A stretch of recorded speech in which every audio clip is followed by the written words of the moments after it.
मित्रांनो, मन धागा धागा जोडते नवा या मालिकेच्या आजच्या भागामध्ये सुधाला आता चक्कर आलेली असते. त्यामुळे सुखदा पाणी आणण्यासाठी गेलेली असते. ती तेथे नसते. त्याचवेळी आता सुधा ही स्वतःच उठते आणि मग सुखदा तेथे येत तिला विचारते, तुला बरं वाटतंय का मावशी? सुधा म्हणते, हो मला अगदी बरं वाटतंय, पण तुला एवढा उशीर का झाला? तेव्हा सर्वच गोष्टींसाठी अगदी उशीर झाला आहे असं आता सुखदा म्हणते. आणि तिला आता सार्थकची आनंदी ही कल्याणीताईच असल्याचं सत्य फायनली समजलेलं असतं. मग काही वेळानंतर आता गुरुजी म्हणतात, तुमच्यावर जे संकट आलेलं आहे ते तुम्हाला आता झेलावं लागेलच. मग आता जे संकट आलेलं आहे ते संकट आम्हाला झेलण्याची ताकद द्या गुरुजी, असं म्हणून सुद्धा आशीर्वाद घेते. तेव्हा शुभम भवतु असं आता गुरुजी आशीर्वाद देतात. त्यानंतर आता सुखदा आणि सुधा या घरी येतात. सुधा तिच्या रूममध्ये बसलेली असते. त्याच वेळी आता तिला गुरुजींचं सतत बोलणं आठवू लागतं की सार्थकचं दुसऱ्या लग्नाचा योगच नाहीये. तेव्हा तिला आता प्रचंड मोठा धक्का बसलेला असतो. ती आता म्हणत असते, नाही असं होऊन चालणार नाही, सार्थकचं दुसरं लग्न हे सुखदा बरोबर झालंच पाहिजे. आणि असं मला सारखं सारखं वाटतंय आणि आनंदी बरोबर नाही तर सार्थकचा सुखदा बरोबर संसार करण्यातच माझ्या लेकराचं सुख असल्याचं ती म्हणत असते. इकडे सार्थक देखील त्याच्या रूममध्ये असतो आणि तो प्रचंड उदास असतो. कारण आनंदी विधींसाठी आली आहे खरी, परंतु आनंदीला माझ्यामध्ये कोणताही आता इंटरेस्ट राहिलेला नाहीये हे सार्थकला कळून चुकलेलं असतं. म्हणूनच त्याला आता सतत आठवत असतं की आनंदी मला मगाशी विधींच्या वेळी म्हणाली होती की मी फक्त बाबांसाठी आणि बाबांसाठीच इथे आली आहे. तेव्हा तो आता म्हणतो, बाबांसाठी का होईना तुम्ही इथे आलात, खरंच थँक्यू आनंदी. आता खरं त्यांच्या आत्म्याला शांती मिळाली असेल आणि तुम्ही सून म्हणून कर्तव्य पूर्ण केलं आनंदी. पण माझी जोडीदारीण म्हणून कधी कर्तव्य पूर्ण करणार? अहो, तुमची आणि माझी जोडी पुन्हा कधीही एकत्र येऊ शकणार नाही. याच गोष्टीचा सर्वात जास्त मला त्रास होतोय आनंदी. आता दुसरीकडे देखील आनंदी तोच विचार करत असते की काय करावं कळत नाहीये. असं म्हणून ती स्वतःला आरशात पाहते. तेव्हा ती आता मनाशीच म्हणत असते, सार्थक सर मला माफ करा, कारण तुमच्या आयुष्यातून आता मला निघून जावंच लागेल. माझ्यासमोर दुसरा कोणताच पर्याय राहिलेला नाहीये. कारण आज तुमच्यासोबत मी जोडीने बसलेले असताना देखील मी स्वतःला अजिबात आवरू शकत नव्हते. आणि तोच मोह मला पुन्हा निर्माण होऊ द्यायचा नाहीये सार्थक सर. आणि म्हणूनच आज नंतर मी पुन्हा कधीही तुमच्याजवळ येणारच नाही. हा दुरावा आपल्यामध्ये कायमचा असेलच, असं म्हणून ती स्वतःची नजर स्वतःशी सुद्धा मिळवू शकत नसते. तर आता दुसरीकडे सुखदा ही रूममध्ये आलेली असते. तेव्हा आता ती पूर्णपणे खचून गेलेली असते. कारण तिला आता सार्थकचं बोलणं सतत आठवत असतं की सार्थकची आनंदी ही कल्याणीताई आहे. म्हणजे या दोघांनी एवढे दिवस माझ्यापासून सत्य लपवून का ठेवलं याचाच विचार आता ती करत असते. आणि तिचा आता प्रेमभंग देखील झालेला असतो आणि विश्वासघात देखील आनंदीने केलेला असतो. तेव्हा ती आता खूप रडत असते आणि म्हणत असते की इथल्या प्रत्येक व्यक्तीने माझ्यापासून ही गोष्ट लपवून ठेवली आणि यासाठी मी कुणालाही माफ करणार नाहीये. का असं केलं असेल सर्वांनी? हाच प्रश्न तिला पडलेला असतो. त्यावेळी तेथे असणारी खुर्ची ती लोटून देते आणि बाहेर जाते. तर आता दुसरीकडे अण्णा हे लीनाला विचारतात, म्हणजे तुझी सासू माझ्याबरोबर बोलणार नाही याला काही अर्थ आहे का? तेव्हा आता लीना म्हणते, तुम्ही काळजी करू नका अण्णा, अहो त्यांचा राग असा कितीसा धरून त्या ठेवणार आहेत आणि तुमच्याबरोबर बोलणार नाही. त्यांनाच करमेल का असं केल्यानंतर? आता त्यांनी रागाच्या भरात हा निर्णय घेतला आहे तर त्यांचा राग निवळण्याची आपण वाट बघूयात ना. तेव्हा आता अण्णा म्हणतात, हे काय म्हणते सगळं लीना तुला माहिती आहे का महिन्यानुमहिने तिचा राग राहतो. तेव्हा लीना म्हणते, मग तर अजबच आहे बाबा आईचा राग. त्यावेळी आता अण्णा म्हणतात, मागच्या वेळी मी तिला फक्त एवढंच म्हटलं होतं, कारल्याची भाजी आवडली नाही मला, ती 2 महिने मला सुनावत होती. त्याचबरोबर तेथून पुढे आठवड्याभर मला सकाळ आणि संध्याकाळ कारलं खावं लागलं, असा तुझ्या सासूचा राग आहे. मग आता मनोज म्हणतो, मग तर काही खरं नाही बाबा अण्णा तुमचं. मला एक सांगा, मागच्या वेळी जेव्हा आई चिडली होती तेव्हा तुम्ही तिची मनधरणी करण्यासाठी काय केलं होतं बरं? त्यावेळी अण्णा म्हणतात की तिने दिलेली शिक्षा मुकाट भोगली होती. मग आता मनोज म्हणतो, तुम्ही ह्यावेळी सुद्धा हेच करा अण्णा, आई जी शिक्षा देईल ना ती तुम्ही भोगा, म्हणजे आई तुमच्याबरोबर अबोला धरणार नाही. तेव्हा लीना म्हणते, अण्णा तुम्हाला जर आईंची भीती वाटत असेल तर अगोदर मी जाते आणि त्यांची जरा मनधरणी करते. मग आता मनोज विचारतो, तू कशाला जातेस? अगं तुला जर ती काही बोलली तर तुला सहन होणार नाही आणि मग तू चिडचिड करत राहणार. या विचाराने तू जाऊच नको. मग आता मनोज अजिबात पॉझिटिव्ह नसतो म्हणून अण्णा म्हणतात, मनोज तू आमच्यामध्ये पडूच नको, तू जा बाळा, आम्ही आमचं काय करायचं ना ते बघतो. तो म्हणतो, अशा वेळी वाईटाचा विचार करून ठेवलेलं बरं असतं ना, मग आम्हाला वाईटाचा विचारच करायचा नाही असं लीना आणि अण्णा म्हणतात. पुढे आता मनोज म्हणतो, तरीही मी तुम्हाला सांगतोय, तुम्ही आत्ता जा, सकाळी सकाळी आईची पूजा झालीच आहे देवाची, मग आईचा मूड किती फ्रेश असेल तुम्हाला माहीत आहे, तुम्ही जा आणि हात जोडून माफी मागा. तर आता दुसरीकडे सार्थक हा हॉलमध्ये सुखदाला फोन करत करत तिथे येतो, परंतु ती कॉलच रिसीव करत नसते. मग आता वृंदा आणि शलाका या लगेच तेथे येतात आणि विचारतात की काय झालं सार्थक, तू एवढा अस्वस्थ दिसतोय ना म्हणून विचारतोय. मग आता तो म्हणतो काही नाही. मग आता शलाका पुन्हा विचारू लागते, सार्थक प्लीज, मी तुझी बहीण आहे ना, प्लीज सांग ना रे मला. मग आता तो म्हणतो की सुखदा कुठे आहे तुम्हाला माहीत आहे का? तेव्हा शलाका म्हणते, तुला माहीत नाही का? मग फोन कर ना तिला, ट्राय कर एकदा फोन. तेव्हा मी तिला फोनच ट्राय करतोय परंतु ती उचलत नाहीये ना, सार्थक म्हणतो. तेव्हा वृंदा आता फटकळपणे म्हणू लागते, बापरे, अरे देवा, आता काय करायचं? आनंदी जशी निघून गेली तशी सुखदा गेली की काय? आता सार्थकला खूप राग येतो तर वृंदा गप्प बसते. तेव्हा आता सार्थक इकडे तिकडे सुखदाला पाहू लागतो. मग आता रूममध्ये सुसाईड नोट वगैरे तिने लिहून ठेवली की काय ते बघ ना जरा, असं शलाकाही सार्थकला म्हणते. तेव्हा सार्थक खूप जोरात तिच्यावर ओरडतो. मग आता वृंदा म्हणते, अरे असं होऊ शकतं रे, ती शक्यता वर्तवतीये फक्त.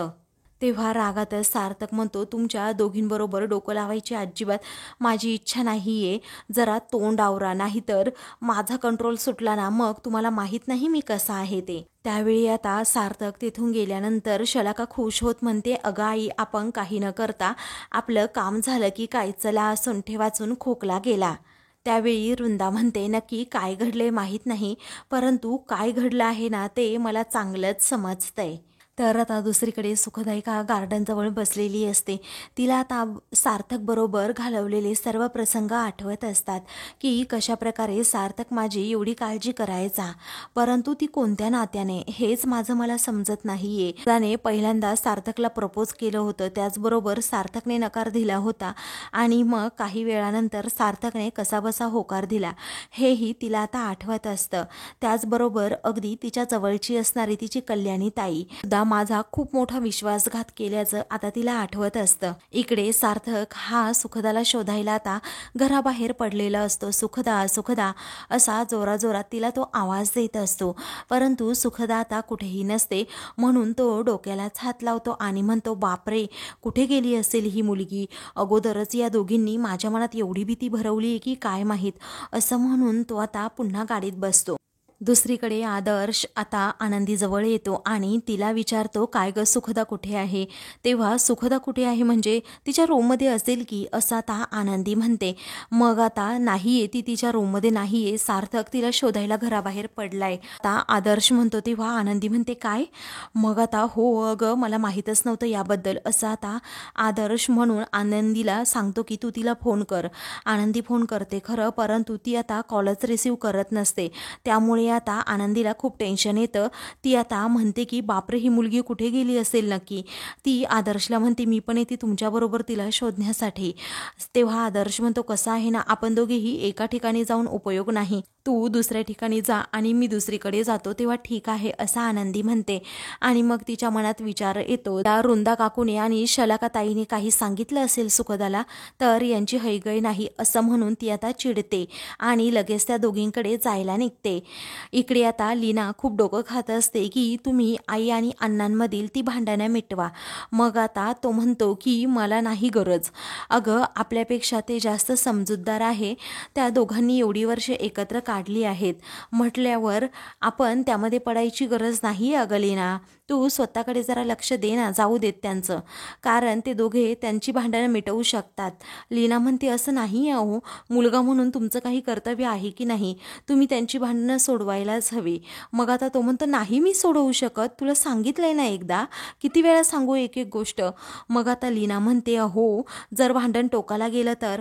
तेव्हा मनोज समजावतो, अगं भांडण कसं टोकाला जाईल, आपल्यापेक्षा जास्त त्यांनी पावसाळे पाहिले आहेत, कुठे थांबायचं नाही त्यांना समजतं.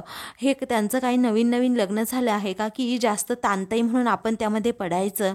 परंतु एवढ्या वर्षांचा त्यांना अनुभव आहे, म्हणूनच कुठे थांबायचं कुठे नाही, कुठे जास्त ताणून धरायचं हे त्यांना चांगलं समजतं लीना.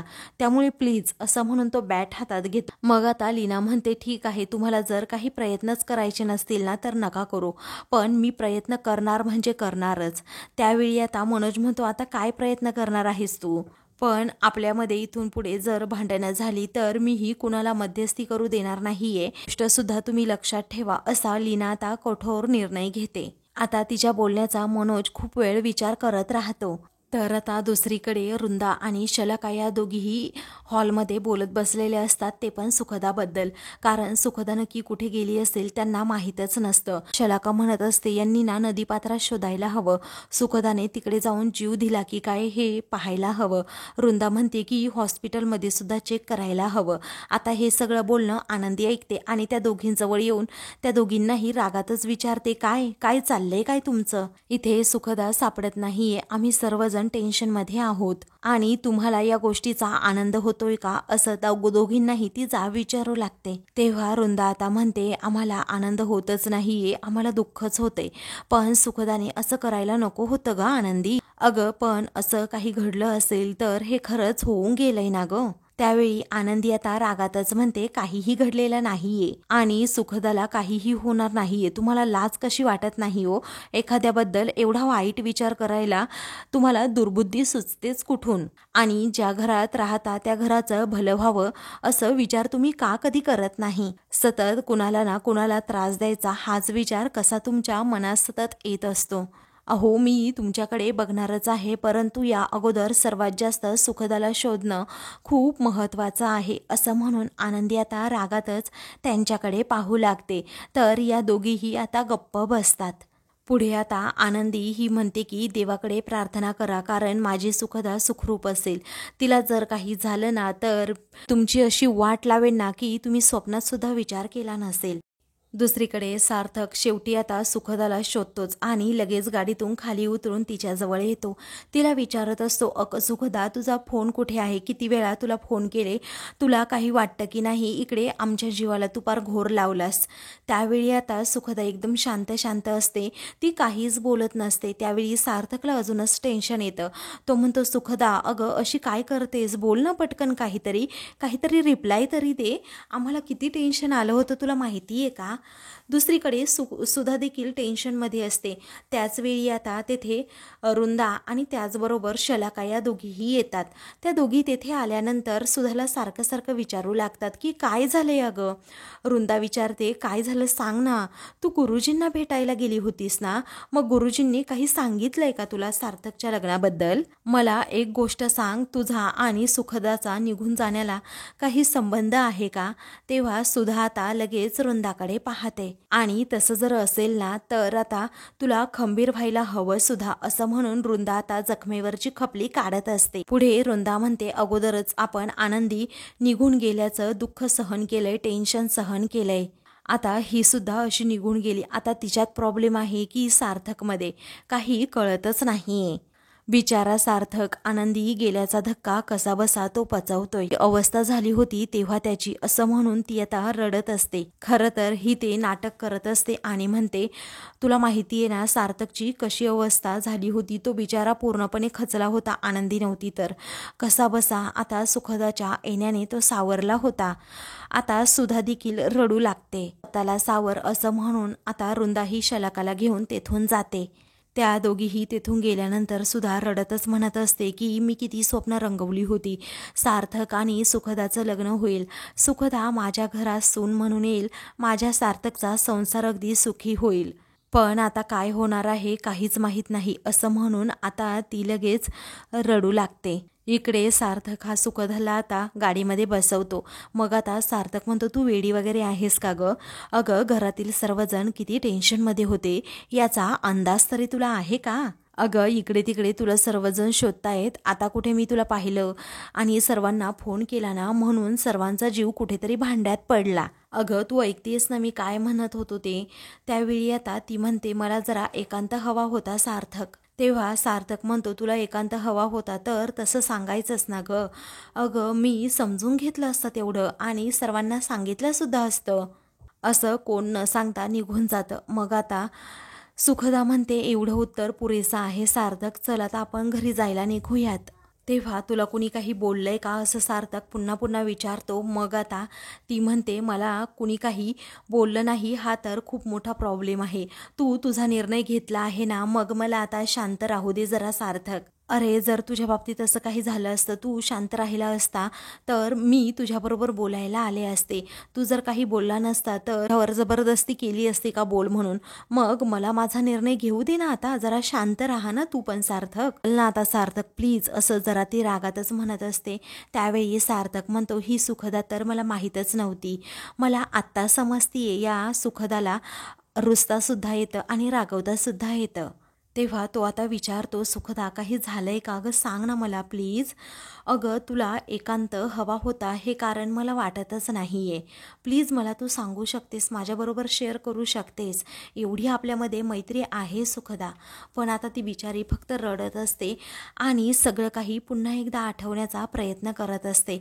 कारण तिला घरच्यांनी खूप मोठा विश्वासघाताची शिक्षा दिलेली असते आणि सार्थक किंवा कल्याणीताईने सुद्धा तिला काहीच सांगितलेलं नसतं की या दोघांचं नक्की नातं काय आहे ते. तेव्हा तो पुन्हा विचारू लागतो सांग ना गं सुखदा, माझी काही चूक झाली आहे का.